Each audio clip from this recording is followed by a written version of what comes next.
그 태풍이나 폭풍이 불 때 막 개미들이 막 떼를 지어 뭐 어디를 간다던가 왜 이렇게 호들갑을 떠냐. 아 이번에도 미국 경제 이거 침체 못 피하겠는데 뭔가 채권하는 사람들은 느끼는 거죠. 지금 2년 구간이 지금 한 달 만에 40bp가 떨어졌다는 얘기는 그냥 말 그대로 자, 한 달 전쯤에 나오셨을 때 네. 그때 이제 조회수도 많이 나왔었고, 자, 9월 초에 발표되는 두 지표, 그러니까 고용 지표, ISM 제조업 지표가 시장의 불안감을 씻겨주지 못하면 향후의 시장이 부정적일 것이다라고 진단을 해주셨습니다. 네. 자, 지표가 지금 나와 있는 마당에 자, 이제 어떻게 보고 계십니까? 그때 네. 뷰와 지금의 뷰에 대해서 좀 설명해 주실까요? 네. 그러니까 사실 작가님이 이번에 섭외할 때도 그때 그 얘기 했는데 지표 나왔으니까 네. 나와서 빨리 이제 그 이후에 얘기를 해줘야 되는 거 아니냐 해서 네. 제가 이제 앞으로는 이제 그런 얘기 잘 안 해야겠다.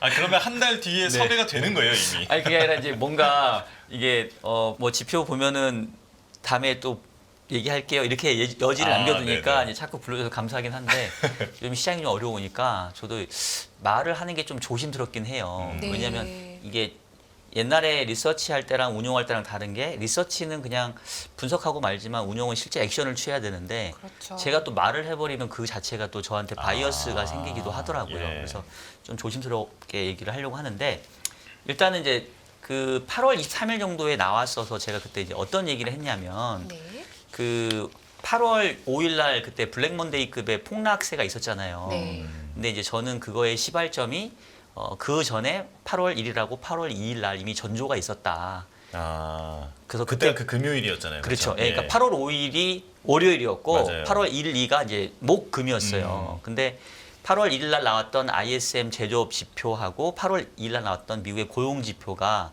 결국은 경기에 대한 어떤 침체 우려를 이제 높였었고 그러면서 이제 그다음 월요일 날 이제 한국 시장에서 이제 난리가 났었던 거거든요. 네. 그래서 제가 이제 얘기했던 게 결자 해지 차원에서 이제 8월 23일만 하더라도 이제 바닥 찍고 빠르게 반등하던 그런 구간이었거든요. 네. 네. 그래서 이제 이 반등이 찐 반등으로 이어질지 아니면 반등 살짝 하다가 다시 맞고 떨어질지는 결국 9월 초에 또다시 이 ISM 제조업 지표와 고용 지표를 좀 확인해야 알 수 있겠다.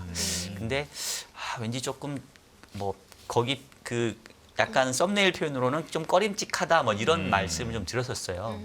그래서 아마 이제 그거에 대한 오늘 후속 얘기를 좀 할 것 같은데 일단 말씀했던 것처럼 그 이번에 9월 초에 나왔던 8월 ISM 제조업 지표, 그다음에 8월 고용 지표는 결론적으로는 그 시장의 어떤 경기 침체에 대한 우려를 불식시켜 주지를 못했죠. 네. 네. 그래서 사실은 뭐 8월 초 비슷한 정도 수준은 아니지만 9월 초에도 사실 이렇게 시장이 썩 좋지가 않은 모습이잖아요. 네.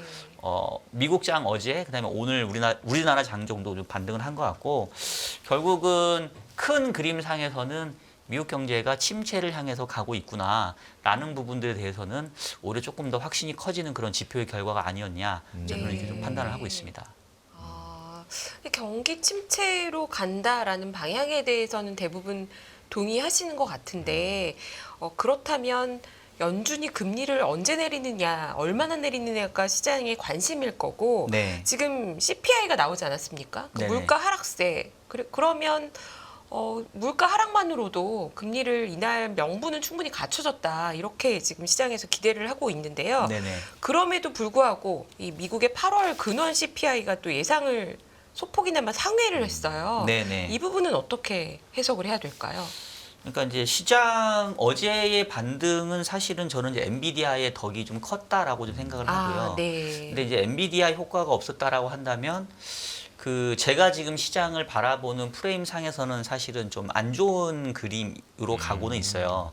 네. 그러니까 일단 제가 시장을 바라보고 있는 프레임이 뭐냐면 저는 이제 이 추석 다음 날이면 FOMC에서 이제 금리 인하가 거의 기정사실화돼 있잖아요.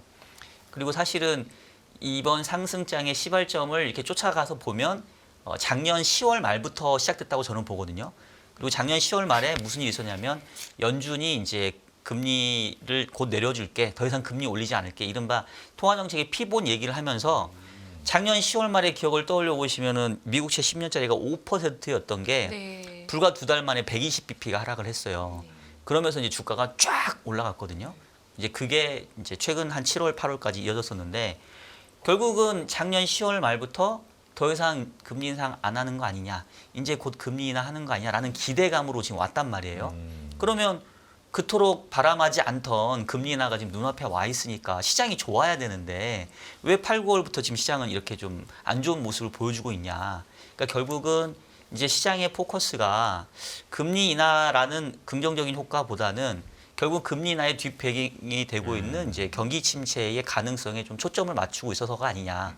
이른바 배드 이즈 굿에서 배드 이즈 굿이 아니라 이제 배드 이즈 정말 배드 아니야. 이제 이런 우려를 저는 하고 있다고 생각을 하거든요. 네. 그러면 이제 향후에 이 금리 인하라는 게 기정사실화되어 있는데 이 금리 인하가 자산 시장에 계속 긍정적일 건지 아니면 부정적일 건지 이거를 이제 구분하려면 결국 저는 이제 제가 제 나름대로 보기에는 이제 제가 장표도 한번 가져왔는데 네. 이 금리 인하가 자산 시장에 좋은 거냐 나쁜 거냐 이걸 좀 구분을 해야 될 것 같아요. 네. 근데 이제 제가 생각했었을 때 좋은 금리 인하 환경은 경기가 이제 둔화되는 거는 뭐 다들 인정하는 반대 네. 그 경기 둔화에 대해서 적극적으로 또는 선제적으로 이 통화 정책이 나와가지고 이른바 경기를 연착륙 시켜주면 자산 시장에도 뭐 큰 악영향 없이 그냥 스무스하게 이제 넘어갈 수 있는 좋은 금리나 국면이라고 생각을 하는 거고요. 반대로 경기가 좀 나빠지고 있어서 금리 인하를 해주긴 해줘야 되는데 어떤 요인들에 의해서 금리 인하가 적극적이지 못하고 후행적이고 이러면 결국은 금리 인하를 한다 하더라도 경기 침체를 막지 못하면서 자산 시장이 부러지는 그런 결과를 좀 내버릴 수도 있는 거 아니냐. 네. 그래서 이제 요 두 가지 상에서 어떤 국면일 건지를 이제 저는 계속 저울질을 하려고 지금 고민하고 있는데 이때 가장 이제 중요하게 보는 지표가 이제 저는 이제 두 가지였던 거죠. 하나는 경기가 얼마나 빠르게 침체되느냐를 나타낼 수 있는 거는 이제 실업률의 상승 속도이고 네. 그다음에 반대로 얼마만큼 중앙은행이 금리를 빠르게 내려줄 수 있냐 이른바 정책의 여력은 물가의 하락 속도. 네. 그래서 그 두 가지를 좀 비교해 보면 정책 대응이 잘 나올 수 있을지 없을지를 좀 알 수 있는 거 아니냐. 그래서 저는 이제 그 두 가지를 상당히 이제 중요하게 보고 있는데 지금 말씀했던 것처럼 지난주 어제 나왔던 CPI가 헤드라인 지표는 되게 이제 잘 나왔단 네. 말이에요. 근데 코어 CPI는 전월비 0.3에 전년 동기비 3.2%면 연준 입장에서 맘 편하게 금리 인하를 해줄 수 있는 정도의 지표이냐라고 네. 생각했을 때 조금 애매하지 않나. 하죠. 네. 네. 그래서 일단 어제의 그 물가 지표 이후에 9월 FMC에서 이 정책에 대한 기대가 25냐 50이냐 했다가 거의 대부분 25bp로 좀 기울어 버린 것 같아요. 네. 그래서 일단 연준 입장에서는 금리 인하를 해주긴 해줄 건데 아직도 물가에 대한 눈치를 좀 보아가면서 제한적으로 좀 금리를 인하해주는 환경에 있다라고 저는 보기 때문에 국면상에서 굳이 구분하자면 네. 좋은 금리나 국면보다는 좀 나쁜 금리나 국면에 좀 한 발 더 다가가는 그런 지표의 결과가 아니었겠냐라고 저는 조금 약간 보수적으로 보고 있고요. 다만 이제 이거는 결론이 이미 난 게 아니라 저는 이제 미래가 정해져 있다고 보는 사람은 아니기 때문에 네. 여전히 중앙은행이 잘 대응할 거냐 또 경기가 정말로 생각보다 빠르게 둔화될 거냐 이제 이 부분들을 계속 저울질해가면서 나아가야 되는 그런 상황이라고 보고 있습니다. 물론 이제 변수가 워낙 복잡하게 많기 때문에 네. 이제 예단하기는 어렵지만 그래도 지금 말씀하시는 내용을 들어보면 25bp 이하로는 경기 침체의 속도를 못 따라갈 수 있다. 그러니까 좀 느린 느낌이 있다라고 네. 말씀하시는 것 같아요. 네네. 그렇다면은 지금 연준이 좀 더 속도감 있게 금리 인하를 단행해야 되는 때라고 판단하고 계신가요? 그러니까 일단 왜 그 속도가 중요하냐면 네. 우리 열매위원님도 잘 아시겠습니다만은 이 통화 정책이 영향을 주기까지는 시차가 있잖아요. 그렇죠. 그러니까 뭐 우리가 일반적으로 통화 정책이 영향을 주기까지는 최소 한 6개월 정도의 시차가 있다고 얘기를 하거든요. 네. 그러면 지금 당장은 아니 뭐 미국 경제에 봤었을 때 다른 지표들 봤었을 때는 물론 안 좋은 지표도 있지만 제조업 지표는 안 좋지만 뭐 예를 들면 서비스업 지표는 괜찮고 뭐 아직까지 소매 판매도 나쁘지 않고 이렇게 보면 굳이 뭐 빠르게 금리 인하가 필요해?라고 또 생각할 수도 있거든요. 네. 근데 방금 얘기했던 것처럼 통화 정책이 영향을 주는 시차를 고려해 보면 사실 지금 내린 금리 결정은 지금이 아니라 6개월 뒤에 이제 영향을 주기 시작한단 말이에요. 네. 그러면 만약에 6개월 뒤에 경기 여건이 지금보다 생각보다 빠르게 이제 하강하는 상황이라고 하면 늦어버렸을 가능성이 있는 거죠. 그러니까 지금의 경기 지표로만 봐서는 판단할 수 있는 문제가 아닌 것 같다라는 거예요. 그래서 그렇게 봤었을 때는 만약에 통화 정책이 조금 이렇게 선제적으로 나왔다라는 평을 하려면 저는 7월 FMC에서 금리 인하가 좀 있었으면 좋았지 않았을까. 근데 이제 이미 좀 그때는 놓쳤고 이제 9월부터 시작을 할 건데 그럼 그렇다고 해서 9월에 50bp 인하하면 되냐? 그건 또 그렇게 쉬운 문제는 아닌 그렇죠. 거 같아요. 왜냐하면 9월에 50bp 인하를 하게 되면 이제 시장에서 느끼는 거는 아니 얘네가 뭘 봤나? 진짜 침체인가? 진짜 침체인가? 네. 생각보다 훨씬 나쁜가? 이런 걱정이 되죠. 쟤네들이 저렇게 50bp 인하로 처음부터 때려놓고 시작하는 걸 보니까 자기네들도 뭔가 늦었다라는 건 판단을 한 건가? 라는 또 쓸데없는 불안감을 또 조장할 수 있기 때문에 그런 면에서 저는 50bp도 이렇게 썩 좋은 그런 재료는 아닐 것 같고 일단은 제가 봤었을 때 가장 선제적이었던 금리 정책이 2018년도에 있었던 이른바 인슈런스 컷. 네. 예. 그때는 누가 봐도 굳이 지금 금리 인하 해야 돼? 왜 해야 돼? 트럼프 대통령 당시에 하도 막 그 연준을 못 살게 구니까 네. 어쩔 수 없이 금리 인하 했는데 사실은 지나놓고 보니까 약간 선제적인 금리 인하 얘기는 했거든요. 그렇죠. 그래서 그런 정도의 선제적인 느낌을 받아야 되는데 어쨌든 이번에 9월에 금리 인하를 하면 당장은 뭐 경기가 크게 문제가 있는 것처럼 보이진 않겠지만 앞서 얘기했던 것처럼 통화정책의 시차를 놓고 보면 지금부터 향후 6개월 동안 만약에 경기가 좀 우리가 지금까지 봐왔던 것보다 생각보다 빠르게 하강하면 분명히 이제 그때 가서는 이번엔 늦었네. 더 빨리 했어야 됐는데 이번엔 늦었네. 또 이제 이런 또 걱정을 하시지 않을까 이런 생각이 드네요. 지금 9월 FOMC에서는 25bp 인하를 시장에서 거의 이제 기정사실화하고 있는 것 같은데요. 네네. 이제 9월 FOMC에서 연준이 25bp 내리는 거는 그 자체로는 별로 사람들의 관심을 끌지 못할 것 같아요. 네. 그러면 앞으로의 시장에 대한 연준의 시각과 연준은 과연 시장보다 앞서가고 있고 네. 스스로 조절할 수 있는 굉장히 아직 이제 영향력을 강하게 시장에 미칠 수 있다라는 그런 강한 확신을 주는 게 네. 필요할 것 같은데요. 네. 연준이 과연 이번 FOMC에서 메시지를 정확하게 효과적으로 네. 전달할 수 있을까요? 어떻게 하면 시장이 불안하지도 않으면서 네. 너무 흥분하지도 않고 뭐 적절하게 네. 연준이 힘이 있다 이렇게 신뢰하면서 갈 수 있는 액션을 어떻게 하면 취할 수 있을까요? 그러니까 이게 참 저도 이제 얘기를 하면서 그럼 도대체 어떻게 연준이 하면 되는데 이제 이건데 뭘 하면 되는 겁니까? 그러니까 솔직히 그 자리에 가면 어느 누구를 앉혀놔도 그런 것들을 정말로 잘 조절하는 게 쉽지가 않다라는 생각이 저는 들어요.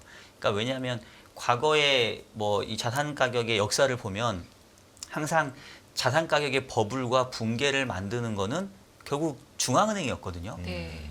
통화 완화할 때 너무 과하게 완화를 해서 버블을 만들고 또 긴축할 때는 또 오버킬 해서 또 버블을 꺼트려 버리고 근데 그러면 그 사람들이 바보였고 그 사람들이 그 당시에 고민을 안 해서 그랬느냐 저는 그렇지 않다고 보거든요. 네. 어쩔 수 없는 이제 구조적인 부분들이 좀 있지 않았나라는 생각을 일단은 좀 그들 편에 서면 좀 하게 되고 그럼 이제 결국 구조적인 게 뭐냐면 결국 이 경기와 물가라는 거의 시차인 것 같아요. 그러니까 기본적으로 이 물가가 경기에 후행할 수밖에 없잖아요. 근데 중앙은행 입장에서는 제1의 목표가 뭐 어쨌든 물가 안정이다 보니 네. 물가 안정하고 그 완전 고용 두 가지지만 어쨌든 간에 그 두 가지 중에 우선순위를 정하라고 한다면 어쨌든 물가 안정이 먼저일 거거든요. 그러면 결국은 물가 안정이 확인된 다음에 경기 쪽으로 이 어떤 관심을 옮기다 보니까 거기서 이미 좀 늦을 수밖에 없는 구조적인 부분이 있는 게 아니냐라는 생각을 좀 저는 하고 있고요. 그래서 어떻게든지 간에 이제 그 부분들을 단축시키거나 아니면 우리가 유연하게 대응할게 뭐 이런 식의 그 시장에서 인식할 수 있는 그런 뭐 멘트건 아니면 그 점 도표건 뭐 이게 좀 나와줘야 될 것 같아요. 그래서 지금 이제 9월 FOMC는 다른 FOMC와 다르게 점도표가 나오는 FOMC잖아요. 네. 그러면 지금 현재 보면은 지난 6월 달 점도표 기준으로 보면 원래는 그 올해 말까지 한 번 금리 인하, 그러니까 6월 기준으로 원래 3월 달에는 2번 금리나 했다가 6월에 바꿨단 말이에요, 얘네들이 네. 또. 그래서 일단은 그다음에 내년도가 아마 제 기억으로는 4.5인가 4.0인가 뭐 이 정도였던 네. 걸로 기억을 해요. 그러면 그런 수준을 유지를 해가지고는 선제적이고 적극적이라는 어떤 인식을 얻기는 좀 어려울 것 같고, 일단은 올해 점도표도 조정이 돼야 되겠지만 내년도 점도표도 좀 상당 부분 좀 하향 조정되는 부분이 좀 있어야 시장에서는 확실히 이 연준의 어떤 무게 중심이 물가에서 고용 안정으로 옮겨갔구나. 조금 더 적극적으로 할 수 있는 어떤 가능성을 열어놨구나. 이제 일단 이게 가장 뭐 눈으로 보이는 그런 조치가 아닐까 싶습니다.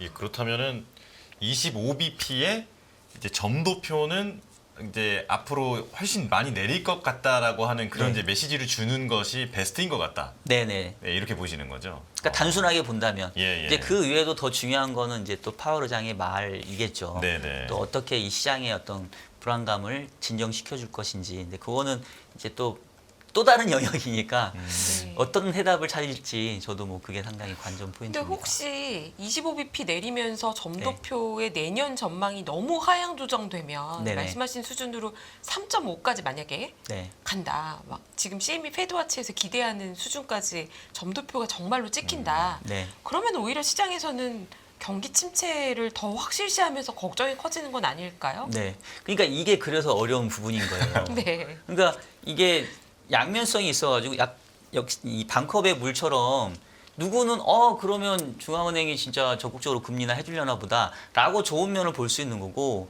누구는 그래? 그러면 내년도에 경기 그만큼 안 좋아지는 거 아니야? 이런 생각을 또 할 수 있기 때문에 그 적당한 수준에서 정말 균형을 잡아야 되는데, 그게 제가 봤을 때는 정말 그게 아트의 영역인 것 같고, 네. 그 파월 의장이 그런 표현을 했었거든요. 그 한참 뭐 미국 경제에 뭐 착륙이 있냐 없냐 노랜딩 얘기가 나올 때 뭐 노랜딩까지는 아니고 착륙을 할 건데 이게 경착륙이냐 연착륙이냐 했었을 때 연착륙이 가능하리라고 본다. 근데 그 연착륙의 길이 되게 좁다. 그러니까 이제 약간 상상을 해보면 비행기가 이륙을 해서 가다가 이제 비상 상황이 발생해서 어느 이제 무인도나 버려진 공항에 이제 불시착을 해야 되는데 네. 이 공항은 별로 쓰여진 지가 없고 폐쇄된 지 오래돼서 되게 좁은 거예요. 그러니까 정말로 노련한 기장이 잘 이렇게 운전을 해서 연착륙을 할 수도 있지만 네. 그게 쉽지는 않다는 거죠. 예. 그래서 저는 제가 이제 뭐 얘기하는 게 무조건 경착륙한다. 이건 무조건 꼬라박을 수밖에 없다. 이제 저는 이런 얘기를 드리는 게 아니고 그 연착륙의 길과 가능성이 분명히 열려 있는데 그게 확률적으로 되게 좀 낮고 어려운 길이기 때문에 과연 그렇게 될 수 있을까라는 걱정과 두려움이 일단은 운용을 하는 데 있어서도 어느 정도 포트폴리오에 반영이 되어야 되지 않냐. 이제 저는 그런 관점인 거죠. 네. 네. 그렇다면은 만약에 25bp를 다 기대하고 있는데 만약에 50bp를 인하할 가능성도 약간은 있지 않습니까? 그랬을 때 네네. 각 경우에 시장은 어떻게 움직일 거라고 보시는지 시나리오를 좀 네네. 상상을 한번 해보시면요. 그러니까 이게 단순히 25냐 50이냐도 물론 중요한데 이게 그 결국은 그 파월 의장의 그 기자간담회에서 왜 이런 정책 결정을 내렸고 이게 어떤 의미를 갖고 있는지 지금은 제가 봤을 때는 오히려 해석이 더 꿈보다는 해몽이 더 중요한 부분인 것 같아요. 근데 뭐 25든 50이든 지금 이제 시장에서 기대하는 건 뭐냐면 이제 제가 왜 8월 초 얘기를 자꾸 하냐면 8월 1일, 2일 그다음 8월 5일 날 시장이 이렇게 우두두 떨어졌는데 그 전날 뭐가 있었냐면 7월 FOMC가 있었단 말이에요. 근데 7월 30일 날 FOMC에서 파월 의장이 무슨 얘기냐면 이제 통화 정책의 무게 중심을 이제 물가에서 완전 고용으로 바꿀게. 그러니까 어떻게 보면은 되게 시장이 기다렸던 멘트를 해준 거잖아요. 네. 근데 그 다음 날 ISM 제조업 지표랑 고용 지표가 나왔는데 생각보다 안 좋게 나와 버리니까 시장에서는 무슨 얘기를 하게 되냐면 7월 30일 날 FOMC 당일 날에는 이제 중앙은행이 드디어 피봇하고 이제 뭔가 좀 고용과 이 좀 그 경기를 위한 정책을 펴겠구나라고 기대했다가 지표를 보고는 아니 말이 아니라 행동을 했었어야지. 또 늦네, 또 늦어. 이런 생각을 했거든요.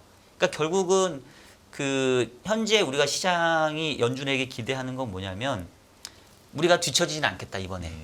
이번에 뒤처지지 않고 하여튼 뭔가 적극적이고 선제적으로 경기 하강 위험에 대응하고 고용시장 안정을 위해서 우리가 뭔가 대응을 하겠다.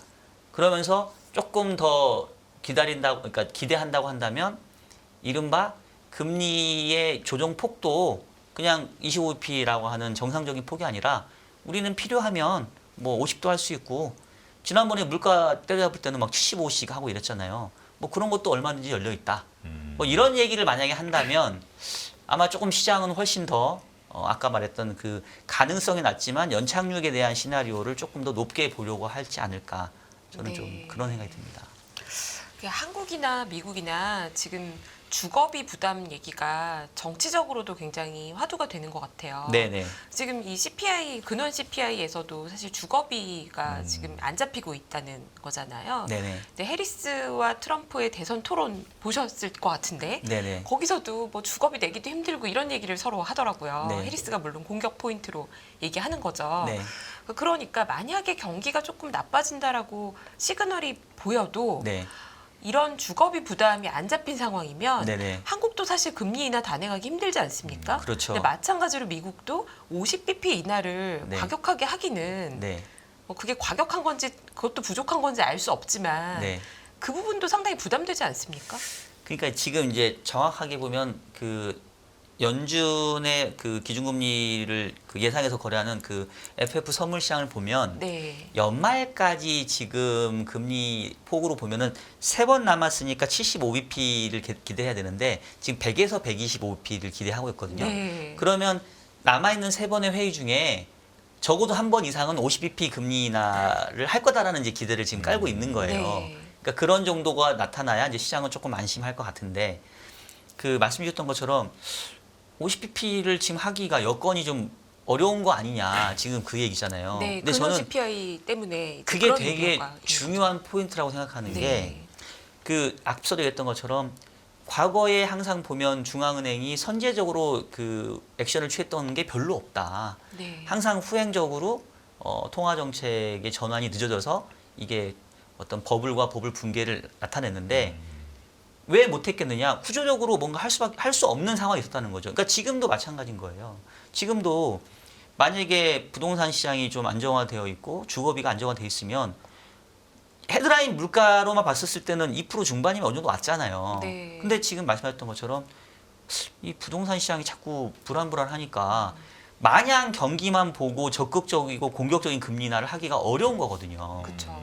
그러면 뭐 제가 비유를 잘 원래 표현하지는 않는데 오늘 비유의 표현을 썼으니까 아까 얘기했던 것처럼 그 버려진 공항에 이제 불시착을 하려고 하는데 이 사람이 되게 노련한 기장인데 이게 비행기가 기체에 결함이 있어서 불시착하는 거예요. 그래서 뭔가 날개 한쪽이나 뭐 이게 엔진이 하나가 멈췄어. 네네네. 그래서 정말 비행기를 운전할 때 100%의 컨디션으로 이게 해도 이 연착륙이 시원치 않을 판인데 뭔가 뭐 날개가 하나 부러졌든 뭐가 하나 했든 이거를 완벽하게 제어할 수가 없는 상황이라면 더더욱이나 이제 이 연착륙을 하기가 쉽지가 않다는 거죠. 네. 근데 지금 상황이 바로 미국도 그렇고 한국도 그렇고 온전히 경기와 고용시장만 보고 통화정책을 펼 수 없는 그 어떤 아킬레스건이 지금은 이제 주택시장과 또 우리나라는 가계부채의 문제인 거죠. 그렇죠. 그러니까 그래서 더더욱 이걸 정말 선제적으로 잘 할 수 있을까라는 걱정을 저는 이제 계속 하고 있는 거죠. 그러는 와중에 우리가 지금까지 계속 봐왔던 게 지금 또 장단기 금리 역전이잖아요. 네네. 이게 이제 과거에 보면 금리 인하가 시행될 때 네. 초반에는 보험적이라고 해도 갑자기 이 장단기 금리 역전이 해소가 되면서 네네. 이제 장기 금리는 올라오고 단기에는 더 빠르게 인하를 해야 되는 네네. 단기 금리가 확 내려가는 예. 이런 일들을 봐왔단 말이죠. 네. 그래서 이 장단기 금리의 역전이 정상화된다. 네. 이 신호를 어떻게 봐야 될지 그리고 3개월, 10년 금리 차를 최근에 지금 째려보시는 분들이 더 많은데 네, 맞아요. 네, 2년 10년보다 3년 10년 아니 3개월 10년을 네네. 더 째려보는 신뢰하는 이유가 무엇인지 이게 좀 또 네. 궁금합니다. 일단은 뭐 부끄럽습니다만은 이제 제가 그 예전에 금리는 경제의 미래를 알고 있다라는 네. 이제 책을 출간을 한 적이 있었는데 뭐 여러분들 아시는 분은 아시겠지만 제가 원래 그 백그라운드가 저는 오랫동안 이 채권 시장을 봤던 채권 애널리스트 출신이고 지금은 물론 이제 주식이나 전체적인 증권 운용을 다 하고 있지만 그래서 저는 기본적으로 이 수익률 곡선에서의 신호를 되게 신봉하는 사람 중에 한 명이에요. 그래서 제가 가져온 장표를 한번 보여드리면서 말씀을 드려보면 네. 예. 지금 여기 보시면 그 파란색으로 보여지는 게 그 국고채 10년에서 3개월을 뺀 그 장단기 스프레드고 그 다음에 빨간색으로 표현한 게 바로 2년물과 10년물의 차이입니다. 그리고 이렇게 중간에 약간 그 회색으로 되어 있는 게 이제 미국의 경기 침체 기간이에요. 그래서 보시면 한 70년대 이후에 보면 이 경기 침체라는 회색 구간을 봤었을 때 어떤 그 상황과 겹치냐면 2년, 10년 금리 차건 뭐 3개월, 10년 스프레드건 역전이 됐다가 역전이 풀린 이후에 이제 경기 침체가 이렇게 맞닿은 거를 확인을 하실 수가 있거든요. 그래서 항상 보면 이제 장단기 금리 차가 역전이 되면은 이게 경기 침체의 뭐 사전 시그널이다 이렇게 이제 많이들 알고 계시는데 네. 그 부분도 맞고요. 근데 보다 더 정확한 건 장단기 금리가 역전이 됐다가 역전이 해소되는 이른바 재정상화 국면이 훨씬 경기 침체를 임박했다고 알리는 신호가 되거든요. 그리고 이제 그 중에서도 시장에서는 이제 2년, 10년 스프레드 많이 쓰는데 저는 3개월, 10년 금리 스프레드를 더 이제 중요하다고 보는 이유가 3개월, 10년의 스프레드가 훨씬 더 정확도가 높았어요. 네. 그러니까 예를 들면 그 2020년 코로나에 의한 경기 침체 때도 사실은 뭐 장단기 금리 차가 코로나가 올 거를 맞췄다고 뭐 이렇게까지 얘기하는 건 아니고 뭔가 코로나든 뭐든 뭔가가 나타나서 경기가 둔화될 수 있는 위험이 커졌다라는 거를 그때도 시그널을 알렸던 게 여기 보시면 2018년 19년께쯤에 이미 장단기 금리 차가 역전을 한번 갔었고요. 근데 그 당시에 2년, 10년은 안 갔어요. 3개월하고 10년은 갔었습니다. 그래서 코로나에 따른 경기 침체마저도 이 3개월, 10년 금리 차는 알고 있었다. 너무 소름 돋지 않냐.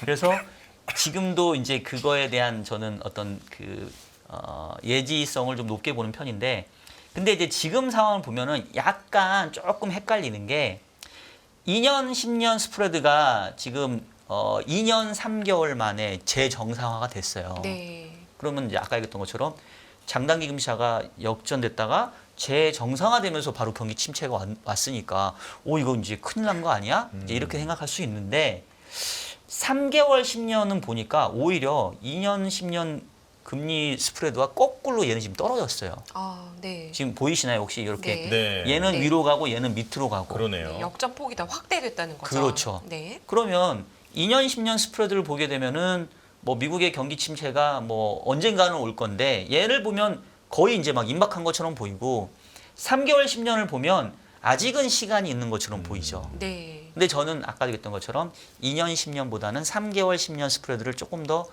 신봉하는 입장이기 때문에 그래서 조금은 이제 더 2년 10년 스프레드가 얘기하는 것보다는 좀 시간이 좀 남아 있다라고 좀 보는 거고요. 근데 어쨌든 방향성은 경기 침체에 대한 시기가 다가오고 있는 거는 맞다고 보고, 그러면 왜 장단기 금리 차가 역전됐다가 재정상화 되느냐, 그 의미가 뭐냐, 이거를 사실 아셔야 돼요. 네. 네. 그게 어떤 의미를 갖고 있냐면 그 여기서 보시는 차트는 이제 요 파란색하고 빨간색은 미국의 기준금리의 움직임이고요. 그다음에 이렇게 녹색으로 표현한 거는 나스닥 주가 지수입니다. 네. 이게 나스닥 지수가 시계열이 제일 길어가지고 이제 이걸 썼는데, 보시면은 지금 역시 이 회색 구간은 경기 침체 기간이에요. 그러면 어떤 게 반복이 되냐면 경기 침체가 있기 이전에 기준금리가 고점을 찍어요. 그리고 경기가 침체 국면으로 가기 전에 금리를 먼저 인하를 하긴 합니다. 근데 제가 앞서도 얘기했잖아요. 통화 정책이 영향을 미치는 데까지 시차가 있다. 네. 그러니까 거의 경기 침체에 임박해서 기준금리를 인하하다 보니까 이게 경기 침체를 막지는 못해요. 그리고 보시면 특히나 높은 금리 수준까지 기준금리를 끌고 갔다가 내릴 때는 한두 번 금리를 인하해서는 경기 침체에 별 효과를 내지 못합니다. 네. 그래서 어떻게 되냐면 처음에는 뭐 25bp, 50bp씩 이렇게 소극적으로 금리 인하했다가 결국은 경기 침체를 맞이하고는 50bp, 뭐 75bp 이렇게 바바박 내려요. 급격하게. 예. 그러니까 급격한 금리 인하 이꼴 뭐냐면 늦었기 때문에 그렇습니다. 그러니까 2022년도에 금리 인상이 늦었기 때문에 자이언트 스텝으로 금리를 높게 올렸다라고 우리가 알고 있잖아요. 그거의 거꾸로라고 보시면 돼요. 그러니까 가파른 금리 인하가 나타난다는 거는 늦었기 때문에 그렇습니다. 자, 그러면 이게 이제 어디하고 연결되냐면 아까 얘기했던 것처럼 왜 이렇게 장단기 금리 차가 역전됐다가 이렇게 빠르게 정상화되느냐. 결국은 금리 인하가 뒤늦게 바바박 이루어지니까 기준금리의 그 연동해서 거의 움직이는 단기 쪽 금리는 빠르게 떨어져요. 네. 큰 폭으로. 네. 그러니까 이제 기존에는 단기 금리가 뭐 높고 장기 금리가 낮았는데 단기 금리가 바바박 떨어지니까 당연히 장단기 금리 차가 정상화돼 버리죠. 즉 장단기 금리 차가 정상화된다는 의미는 기준금리 인하가 상당히 긴박하게 진행되고 있다. 아. 그러면 기준금리 인하를 왜 긴박하게 하냐? 늦었으니까 그렇다. 그리고 왜 3개월보다 2년물보다 3개월이 더 중요하냐? 2년짜리 금리는 어쨌든 간에 기준금리하고 좀 거리가 있잖아요. 네. 근데 3개월은 바로 옆이기 때문에 그냥 기준금리하고 거의 동행한다고 보시면 됩니다. 아. 그래서 저는 뭐 그래서 3개월을 좀 더 신뢰하는 입장이고 그래서 정리해 보면 일단은 장단기 금리 차가 역전된 지 거의 2년 다 넘었어요. 그래서 시기적으로 봤었을 때는 침체에 대한 이제 시기가 임박한 건 맞고 2년, 10년은 이제 신호가 들어왔는데 아직은 3개월, 10년은 좀 시간은 남았다. 그렇지만 어쨌든 간에 침체의 시간은 예전에 비해서는 상당히 눈앞에 다가오고 있는 거는 조금 부정할 수 없는 사실이 아니냐. 이렇게 저는 일단 보고 있습니다. 3개월, 10년 금리 차를 더 신뢰한다기보다는 어쩌면 3개월물 같은 경우에는 거의 그냥 기준금리를 따라간다고 봐야 되지 않습니까? 그렇죠, 그렇죠. 그런데 지금 2년물은 이미 지금 역전이 해소가 됐다는 얘기는 네. 연준이 이번에도 늦었다라는 네. 걸 보여주는 시사하는 지표라고 볼 수는 없을까요?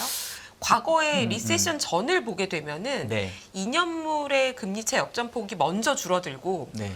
3개월물이 나중에 줄어들기 시작하는 모습이 가져오신 차트에서 보이는 것 같은데 네네, 맞아요. 그 얘기는 그냥 2년물 보고 빨리 뭔가 조치를 취했어야 되는데 아, 네네. 이 두 개가 벌어져 있는 시간이 길면 길수록 연준의 네. 행동이 느렸다라고 판단해야 되는 건 아닌지 그러고 나서 나중에 네. 침체 기간이 더 길어진 건 아니었는지라는 의심이 드는 차트 네. 같아서 여쭤봐요. 예. 아, 역시 연면님 너무 날카롭게 딱 지적을 해주시는데 네.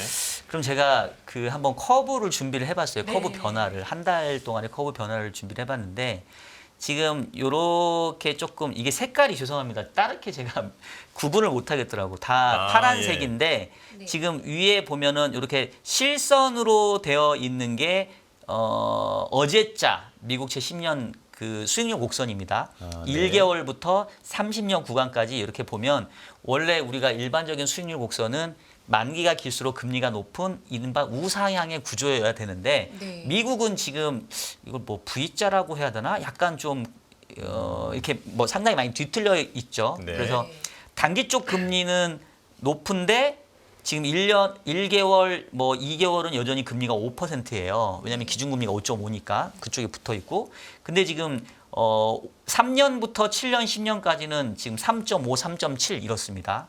그 다음에 다시 20년, 30년이 이제 좀 높아지는 건데 10년 이상은 사실은 약간 그 분할되는 시장이기 때문에 연예인 잘 보지 마시고 10년 이하까지로 보시면 어쨌든 이렇게 수익률 곡선이 역전되어 있는 비정상적인, 비일반적인 상황이고요. 근데 이제 이게 보면 이렇게 점선으로 표현한 거는 그 위에 딱 거예요? 한 달 전이에요. 네. 얘가 8월 9일자입니다.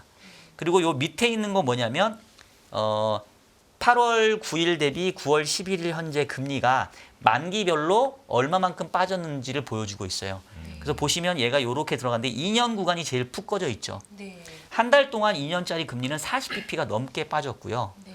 10년짜리 금리는 30bp 정도 빠졌습니다. 그러니까 결국은 최근에 2년물과 10년물의 금리 차가 다시 재정상화된 그 세부 내용을 보면 금리가 전체적으로 하락을 했는데 10년 금리가 30bp 하락할 때 2년짜리 금리는 40bp나 하락을 하면서 이게 정상화된 거예요. 네.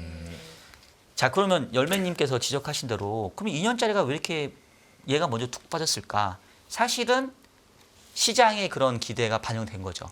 왜냐하면 3개월 금리는 뭐 한 20bp 정도밖에 안 빠졌잖아요. 네. 근데 3개월 금리는 기준금리하고 붙어 있기 때문에 기준금리가 변해야 얘네가 내려올 수 있지 얘네가 먼저 내려오긴 힘들어요. 예. 그러니까 사실은 2년짜리 금리가 이렇게 빨리 떨어졌던 얘기는 야, 이거 이제 중앙은행이 결국은 조만간에 금리를 매우 큰 폭으로 내릴 수밖에 없지 않겠어? 라는 기대가 이 2년짜리 금리를 빠르게 떨어뜨렸다고 보시면 되고요. 그러면 이제 과거와 비교해 보면 결국은 이제 그렇게 됐어야 되는 상황이 뭔가 채권하는 사람들은 느끼는 거죠. 그러니까 이거를 뭐 어떻게 뭐 예를 들면 그 태풍이나 폭풍이 불 때 막 개미들이 막 떼를 지어 뭐 어디를 간다던가. 동물이 먼저 움직인다던데. 그러니까 이거를 막 어떤 그 과학적으로 설명은 하긴 어려운데 뭐 저도 약간 비하하는 것처럼 느껴서 제가 이런 표현을 잘 안 쓰는데 다른 분들이 보시기에 왜 채권쟁이들이 왜 이렇게 호들갑을 떠냐. 그러면 나중에 놓고 보면 물론 호들갑을 떨다가 만족도 있는데 지나놓고 보면 또 그럴만한 경우들도 되게 많았거든요. 네. 그래서 일단 지금 2년 구간이 지금 한 달 만에 40bp가 떨어졌다는 얘기는 그냥 말 그대로 원래 생각했던 것보다 50bp는 더 금리를 더 떨어뜨려야 될 것 같은데 이제 상황이 이렇게 긴박하게 돌아가는 거 아니야? 그리고 최근에 뭐 물가지표뿐만 아니라 아까 얘기했던 건 ISM이나 뭐 고용지표 이런 걸 보니까 아, 이번에도 미국 경제 이거 침체 못 피하겠는데? 라는 것들이 사실은 이 현재의 수익률 곡선에 녹아져 있는 건 맞아요. 네. 근데 뭐 이렇게 진짜 갈지 아니면 이제 저는 항상 그 시장을 볼 때 이게 자산 시장이 약간 정반합의 그 변증법적 접근을 찾아가더라고요. 그러니까 무슨 얘기냐면 지금 이제 시장에서의 시그널은 야, 이번에도 늦었어. 경기 침체가 이제 올 수밖에 없어. 라는 게 이제 막 나타나고 있잖아요. 그러면 이제 이런 전망을 막 누군가가 하고 시장이 실제로 이렇게 불안하고 이러면 이거를 정책 당국이 그냥 손 놓고 있지는 않을 거니까 아, 그래? 그럼 우리가 좀 더 빨리 움직여 볼게. 우리는 별로 생각 없었는데 니네가 그렇게 불안하면 우리가 이렇게 해줄게. 그러면 정반합 해가지고 오히려 가만히 놔두면 진짜 침체로 빠져들 수 있는 거를 그렇지 않게 막을 수도 있거든요. 네. 그래서 저는 제가 미래가 정해져 있지 않고 우리가 답을 정해놓고 투자를 하면 안 된다라고 얘기를 하는 이유가 일단은 뭔가 부정적인 시그널이 나왔고 그러면 이제 이 부정적인 시그널에 대해서 정책이 어떻게 대응했는까지 봐야 돼요. 정책 대응이 잘 나오면 좀 피해갈 수 있는 거고 이럼에도 불구하고 정책 대응이 안 나온다. 그러면 이제 아휴 이제 이번에도 어쩔 수 없구나. 예, 이렇게 되는 거죠. 그렇다면요. 지금 네. 채권 시장이 보고 있는 시선은 네, 맞든 틀리든 호들갑이든 간에 네, 연준이 후행적으로 대응할 가능성을 수익률 곡선이 보여주고 있는 거라고 해석할 수 있을 것 같은데요. 네, 맞습니다. 연준이 후행적으로 그 액션을 취할 때 네, 나중에 후행하더라도 처음 스타트는 조금 후행하더라도 나중에 다른 통화 정책을 쓰든 어떻게 해서든 이걸 막을 수 있을지 네, 사실 이 투자자분들의 관심은 주식시장 붕괴와 자산시장의 붕괴 아니겠습니까? 네, 네. 그렇다면 연준이 이렇게 후행적으로 대응한다고 가정했을 때 네. 자산시장의 붕괴를 막을 수 있느냐 네. 어떻게 보십니까? 그러니까 이게 정말 어려운 질문인데, 그러니까 카드는 많이 가지고 있습니까? 만약에 좀 늦었다 이렇게 판단을 했어요 연준이. 네, 네, 네. 그랬을 때 연준은 막을 만한 카드를 가지고 있을까요?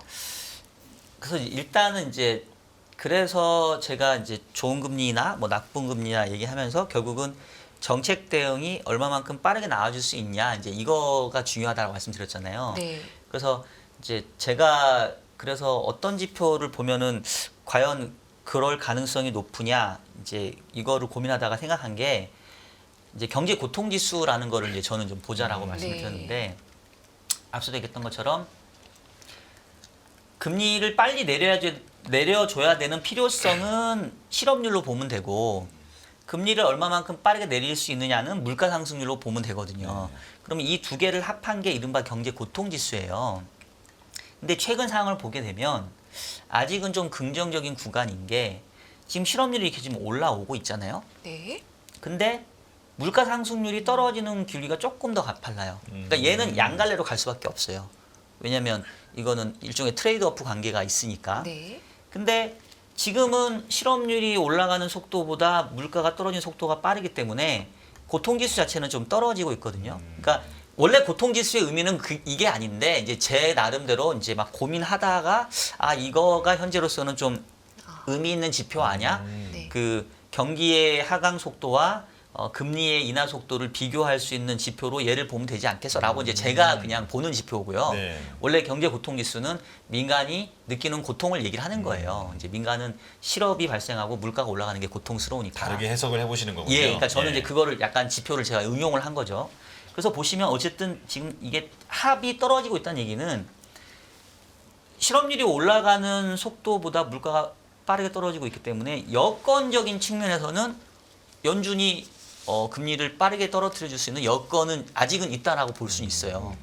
그래서 이제 대응이 빠르게 나오면 저는 이번에는 정말로 우리가 과거에 몇 번 없었지만 정말 연착륙에 성공할 수도 있지 않을까라는 이제 기대를 저도 완전히 저버리진 않았거든요. 네. 근데 이제 아까 또 이게 다시 되돌이표인데 그럼에도 불구하고 물가만 보면 여력이 생겼는데 지금 우리나라 한국은행도 오늘도 통화신용정책 보고서를 그 한국은행이 보고를 했지만 거기에 보면 금리 인하를 할 수 있는 여건은 됐다. 네. 물가가 안정적이니까. 근데 가계부채와 부동산 때문에 이걸 쉽게 액션을 취하지 못한다. 미국도 아까 열미 의원님 말씀하셨던 것처럼 주거비, 서비스업 물가가 여전히 스티키하기 때문에 조금 더 봐야 되는. 네. 그래서 이거는 약간 그 제가 봤을 때는 선택의 문제인 것 같아요. 정말로 그 중앙은행의 이제 어떤 그 판단이 필요한 두 마리의 토끼를 잡을 수는 없거든요, 지금. 어느 쪽에 리스크를 더 크게 보고 그 정책의 선택을 할 건지에 따라 저는 달려 있다고 보는 거고요.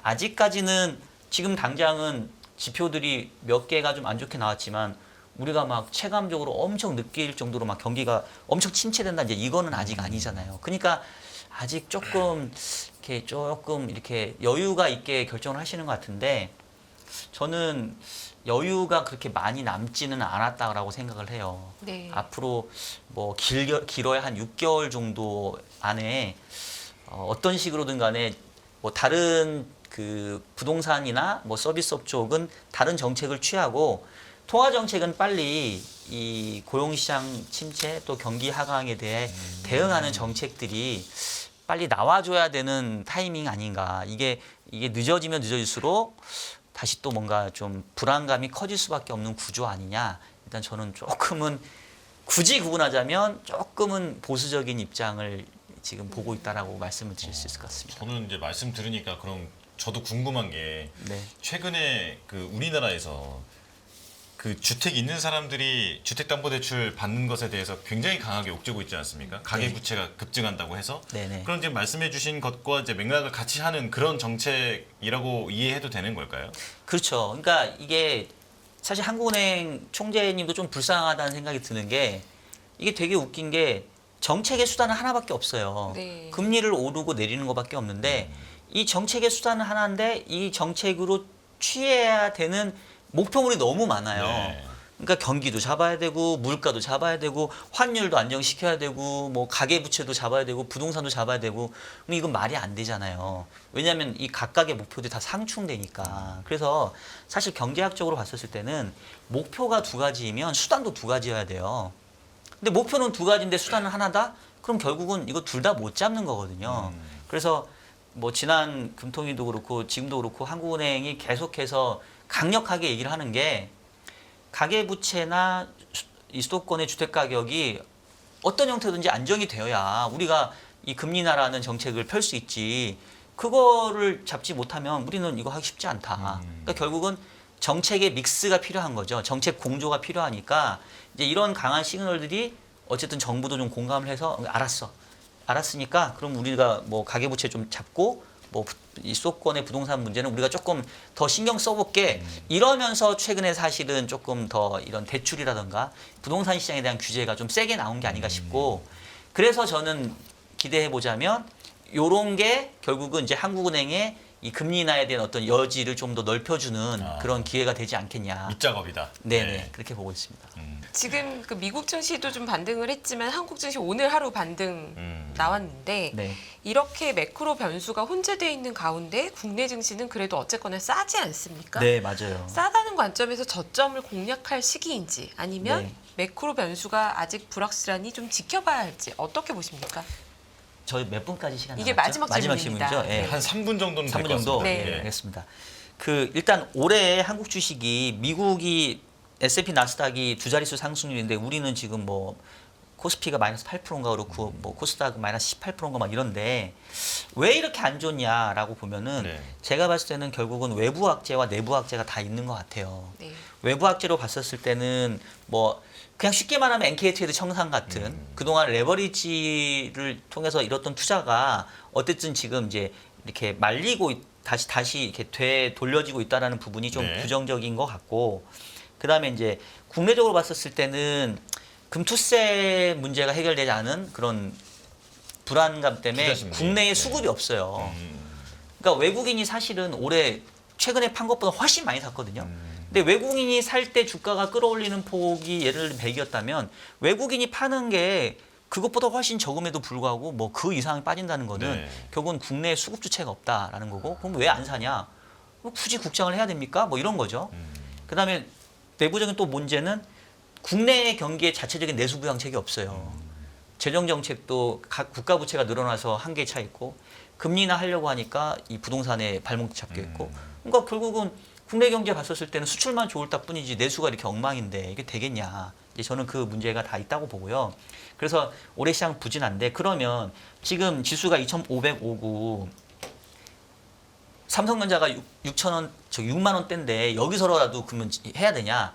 또 그렇게 보기에는 이제 너무 주가가 싸고 네. 삼성전자 PBR 보니까 1.2배인가 뭐 1배 초반인가 이렇더라고요. 네. 그래서 결론은 뭐냐면 결국은 올해 시장은 이미 악재에 대한 부분들이 많이 반영돼 있는 건 맞아요. 그래서 뭐 저점도 제가 봤을 때는 이것보다 더 낮아지는 것도 쉽진 않아 보이고 근데 그렇다고 해서 우리가 그 전고점 뚫고 내지는 여기서 의미 있게 반등한다? 그것도 위가 막혀 있죠. 그러면 답답하지만 어쩔 수 없이 지금은 그냥 계속 재미없는 박스권일 수밖에 없다.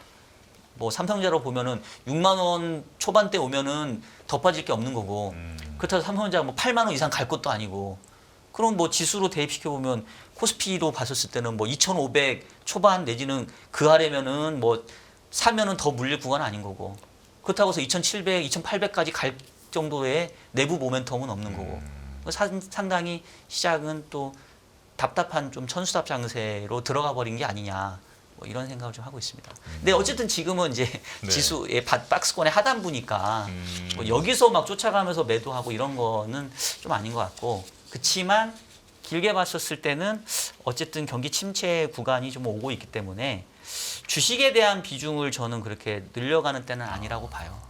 저는 이제 조금씩 비중을 좀 주식 비중은 좀 줄이면서 오히려 현금이나 채권 쪽에 대한 비중을 오히려 좀 늘려가야 될 때라고 일단은 저는 보고는 있습니다. 네, 알겠습니다. 자, 포트를 좀 다변화해보자. 지금 이렇게 좀 말씀을 해주셨는데요. 시간이 다 돼서요. 여기서 인사드리겠습니다.